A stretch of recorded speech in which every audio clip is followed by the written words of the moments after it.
আসসালামু আলাইকুম।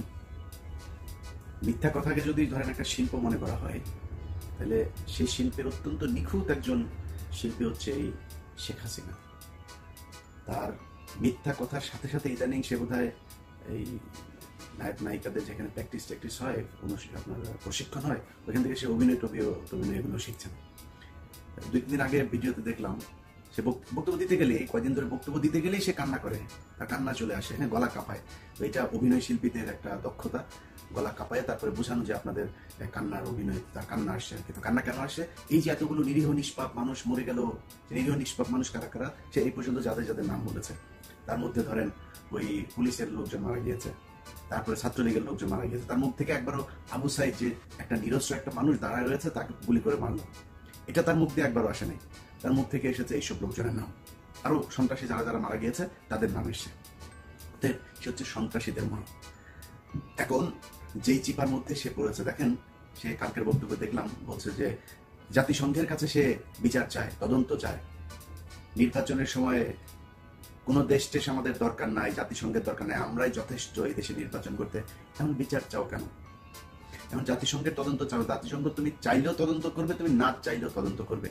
চিপার মধ্যে পড়লে যে অবস্থা হয়, শেখ হাসিনার অবস্থা এখন তাই। আমার ধারণা, মতিউর রহমান রেন্টুল বলেছে না ও ফেন্সিডিল খায়, তো ফেন্সিডিল খাওয়ার সংখ্যা আমি জানি না, এখন তো নিত্য নতুন বিভিন্ন মাদক বের হয়েছে, তো নতুন কোনো মাদকে আসক্ত কিনা ওইটা যদি না হয়, তাহলে ফেন্সিডিল মানে খাওয়ার যে পরিমাণ, সেই পরিমাণটা তার অনেক বেড়ে গেছে। কারণ দেখেন, সবাই, আমি 71-এর যুদ্ধ দেখি নাই, 90-এর গণ অভ্যুত্থান দেখি নাই, শুনেছি যতটুকু পড়েছে, আজকে যে অবস্থা, এই একতা বাংলাদেশের মানুষের মধ্যে জীবনে কোনোদিন আসে নাই। 71 বলেন, 90 বলেন, এই একতা কখনো আসে নাই। শিল্পীরা, যে এই নায়ক নায়িকাদেরকে আমরা এতদিন ট্রল করেছে, তারাও আজকে এই আন্দোলনের মধ্যে এসেছে, কারণ তারা বুঝতে শিখেছে যে তাদের শত্রু কারা। এই দেশে হাজার হাজার শিল্পী থাকতে তারা ভারত থেকে শিল্পী এনে কয়দিন পর পর বাংলাদেশে অনুষ্ঠান করে। শেখ হাসিনার অনুষ্ঠানের ভিতরে ওই যে আপনারা দেখেছেন না, শানু নিগম, শানু নিগমের মতো এরকম শিল্পী বাংলাদেশে চিপায় চাপায় পড়ে থাকে, তারাই নিয়ে এসে তারপরে আপনার খরচ করে 300-400 কোটি টাকা খরচ করে, তারপরে তারা এই শিল্পীদেরকে এনে বাংলাদেশে নোংরামো করে। অতএব বাংলাদেশে 18 কোটি মানুষ, এত মানুষের দেশে কেন একটা চলচ্চিত্র শিল্প উন্নত হবে না? কেন একটা টেলিভিশন শিল্প উন্নত হবে না? এই দেশে মানুষ আছে, এই দেশে প্রতিভা আছে, কিন্তু সেটাকে, যার প্রতিভা এবং যাদের প্রতিভা আছে সেই মানুষগুলো এই জায়গায় আসেও না। কারণ এখানে আপনার ওই যখন যাকে বানানো হয়, এই যে মুরাদ, মনে আছে তো আপনাদের, এর নিয়ে বসানো হলো তথ্য মন্ত্রণালয়, এ কতদিন লুচ্চামো করলো।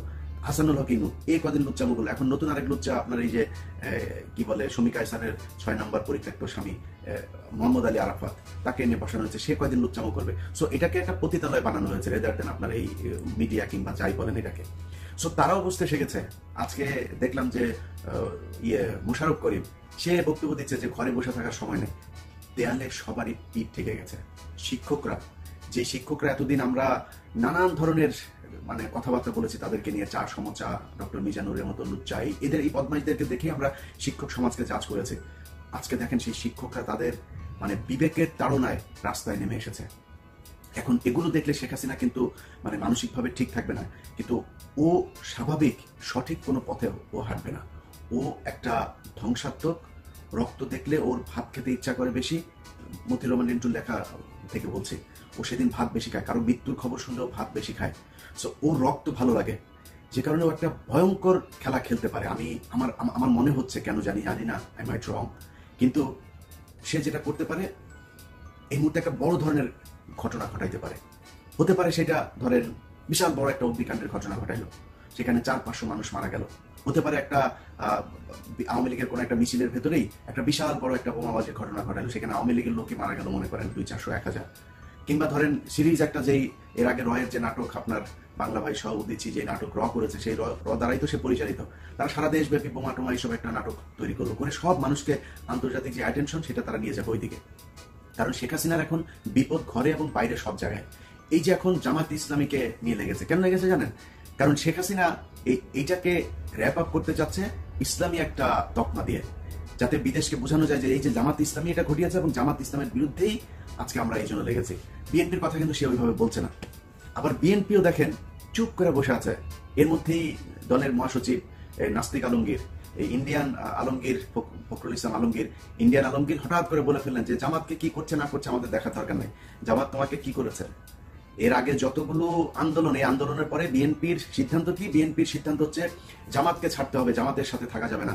বিভিন্ন এই 18 নির্বাচনে কামাল, শেখ হাসিনা কুলে বৈশা ঘুমায়, সেই কামালকে নিয়ে এসে তারপরে তাদের প্রধান নেতা বানাইলো, অথচ তাদের জামাতকে নিয়ে চুলকানি। জামাত তোমাদের কি করেছে? জামাতকে করবা। আওয়ামী লীগ যেমন পুলিশ ছাড়া আওয়ামী লীগ যা, জামাত ছাড়া বিএনপির অবস্থা এখন তাই হবে। সো তাদেরকে রাখতে হবে, এত মুখ পুষা ফেললে হবে না। হ্যাঁ, 5ই মের ঘটনা থেকে শুরু করে বিভিন্ন এই 28শে অক্টোবর বিভিন্ন জায়গায় জামাত ইসলামের নেতাদের ফাঁসি হয়েছে, সেখানে চুপ করেছিলেন, কোনো কথা বলেন নাই। কিন্তু চুপ করে থেকে যদি আপনার ভালো হইতো, কোনো সমস্যা ছিল না। যেই জামাত ইসলামকে আপনার মানে ভুয়া কোর্টের মাধ্যমে ভুয়া বিচার করে তারপরে ফাঁসি দেওয়া হয়েছে, সেই জামাত ইসলামের ওই কোর্টে কিন্তু আপনাদের বিএনপির লোককেও ফাঁসি দেওয়া হয়েছে। সো আপনাকে বুঝতে হবে, টুডে টুমোরো আপনি যেই সমস্যায় জামাত আজকে পড়েছে, জামাতকে আজকে নিষিদ্ধ করা হবে না। হাসিনা যদি সুযোগ পায়, এই সময় যদি হাসিনা পায়, তাহলে সামনে আপনাকেও নিষিদ্ধ করবে। এটা মাথায় রেখে তারপরে কথাবার্তা বলতে হবে। কালকে দেখলাম একটা মেয়ে পুলিশের গাড়ির সামনে দাঁড়িয়ে তারপরে ধাক্কাচ্ছে, ঢাকা বিশ্ববিদ্যালয়ের মহিলা শিক্ষক, এই শিক্ষকরা এসে তারপরে পুলিশের সাথে ধাক্কাধাক্কি করছে। কোথায় বিএনপি? এখানে তো থাকতে হবে। হ্যাঁ, এই সব কটা ঘটনাতে আমার চোখে দেখা আপনার 5ই জানুয়ারি নির্বাচনের আগে এই যে 2013 সালের যে আন্দোলন, তারপরে জামাতের নেতাদের যে ফাঁসি দেওয়ার সময়ের যে আন্দোলন, তারপরে 28শে অক্টোবর জামাত ইসলামের যে মার খাওয়া, 5ই মের ঘটনায় সব জায়গায় বিএনপি যখনই দেখেছে যে জামাত এই আওয়ামী লীগ খুব বিপদের মধ্যে আছে, চুপ করে বসে থেকে হ্যাঁ হচ্ছে, চলছেই তো, কোনো সমস্যা নেই। এভাবে চুপ করে বসে থাকলে হবে না। যেখানে স্টুডেন্টরা সমস্যায় পড়বে, সেখানে আপনাদেরকে ভ্যানগার্ড হয়ে তারপরে তাদের নিরাপত্তা দিতে হবে। এই অবস্থা বেশি দিন চলতে দেওয়া যাবে না। শেখ হাসিনা জানে যে কিভাবে ঘটনা ঘুরাইতে হয়, সো সে এটাকে ইউটার্ন নিয়ে কোনো এক জায়গায় নিয়ে যাবে। তার আগে ঘটনা আপনাদেরকে ঘটাইতে হবে। কোনো জায়গায় যেন শিক্ষার্থীরা মনে না করে, শিক্ষকরা মনে না করে যে আমরা অসহায়, আমাদের সংখ্যা কম। এটার জন্য এই বিএনপি, জামায়াত সহ যারা বিরোধী দলে আছে তাদেরকে আপনার করতে হবে। আমি মনে করি যারা আন্দোলন করছে তাদের একটা আলটিমেটাম দিতে হবে। এইভাবে না প্রতিদিন একদিন এইটা, কালকে ওইটা, পরশু এটা করবো, এইভাবে না। একটা আলটিমেটাম দিতে হবে। এই দিনের মধ্যে শেখ হাসিনাকে খুবই ভ্যালিড কিছু পয়েন্ট তারা নিয়ে এসেছে আন্দোলনকারী, যে আমাদের হত্যার বিচার করতে হবে, আমাদের এটা করতে হবে, এটা করতে হবে, এটা করতে হবে। সো এটা করতে হবে। এটা করতে হবে কয় দিনে? এটা 2 দিনের ভেতরে, 3 দিনের, খুব বেশি সময় তাদেরকে দেওয়া যাবে না। কারণ জানে যে কিভাবে এদেশের মেধাবী, এদেশের যারা প্রতিবাদী, এদেশের যারা কিনা শেখ হাসিনা, আওয়ামী লীগ এবং ভারতের বিরোধিতা করে, এটা তারা খুঁজে খুঁজে বের করে তাদেরকে তারা মারবে, যেটা তারা 1971 সালের 14ই ডিসেম্বর করেছে। অতএব তাদেরকে এত সুযোগ দেওয়া যাবে না। আলটিমেটাম দিয়ে তারপরে গণভবন দখল করতে হবে। এবং এই বিএনপির যে বিষয়টা, বিএনপির দেখেন, আমি জানি না যে বিএনপি কিভাবে পরিচালিত হয় এবং বিএনপির যারা কিনা আপনার দলের নীতি নির্ধারক, তাদের নিশ্চয়ই মাথায় একটা কিছু আছে। কিন্তু এই যে মখা আলমগীর, আপনার ইন্ডিয়ান আলমগীরের মতো রয়ের যে এজেন্টরা বিএনপিতে আছে, তাদেরকে যতক্ষণ না সরানো যাবে, যারা ওই মানে ইসলামের নাম শুনলে যাদের কিনা জামা কাপড় নষ্ট হয়ে যায়, এরকম গুলোকে যতদিন না সরানো যাবে, ততদিন বিএনপি ভবিষ্যৎ খুব একটা ভালো না। এবং এখনো যত কিছু শুনছি, আওয়ামী লীগ চলে যাবে, তারপরে বিএনপিকে ক্ষমতায় বসায় দিচ্ছে, বিষয়টা কিন্তু এরকম না। সো এটা মাথায় রেখে যা করার তারপরে করতে হবে। হাসিনার যত অভিনয়, এই যে সামনে এসে তারপরে জাতিসংঘকে এখন বলছে আপনারা আসেন করতে, জাতিসংঘ, তারপরে ইউরোপীয় ইউনিয়ন, তারপরে আমেরিকা, সবাই সবার জায়গা থেকে খুব তীক্ষ্ণ দৃষ্টি রাখছে বাংলাদেশের উপরে। সেটা নিয়ে আমি খুব বেশি মানে এটা নিয়ে আলোচনাই করতে চাই না। এবার নির্বাচনের আগে আমরা এগুলো নিয়ে বহুত আলোচনা করেছি, এখন আমরা আলোচনা করতে চাই না। এখন আমরা বাংলাদেশের মানুষের ভেতরে যে সাহস, যে প্রতিবাদের যে আগুন আমরা দেখেছি, এখন আমরাই যথেষ্ট আমার মনে হয়। শুধু তাদের আমি মনে করি আন্দোলনের যে ধরন, এই ধরনটা সুষ্ঠু হওয়া প্রয়োজন, তাহলেই দেশ স্বাধীন হয়ে যাবে। শেখ হাসিনার আজকে যে অবস্থা, শুধু এইটুকু বলবো যে আপনার বাপের লাশের পাশে যেমন 2 দিন কাউকে মানে যাইতে দেখা যায় নাই, 570 দিয়া যেরকম আপনার বাপের গোসল করাইছে না, আপনার অবস্থা তার চেয়ে ভয়ঙ্কর হবে। আপনি এই যে আশপাশে খাওয়ায় টাওয়ায় কিছু লোকজনকে ফুলিয়ে ফাঁপিয়ে তারপর রেখেছেন, এর বাইরে কেউ আপনার পক্ষে নাই। আপনার গোয়েন্দা সংস্থার রিপোর্ট আপনার কাছে আছে। যাদেরকে এই হারুন টারুন এদেরকে সরাই দিয়ে তারপরে মনে করছেন যে আপনার মানে ইমেজ যেটা সেটা ঠিক থাকবে, এটা ঠিক হবার না। আর হারুনকে ধরেন যেটা করা হয়েছে, হারুনের ন্যাংটা ভিডিও, আরে ভাই এই ন্যাংটার এই আকাম কুকাম তো শেখ হাসিনা নিজেই করে।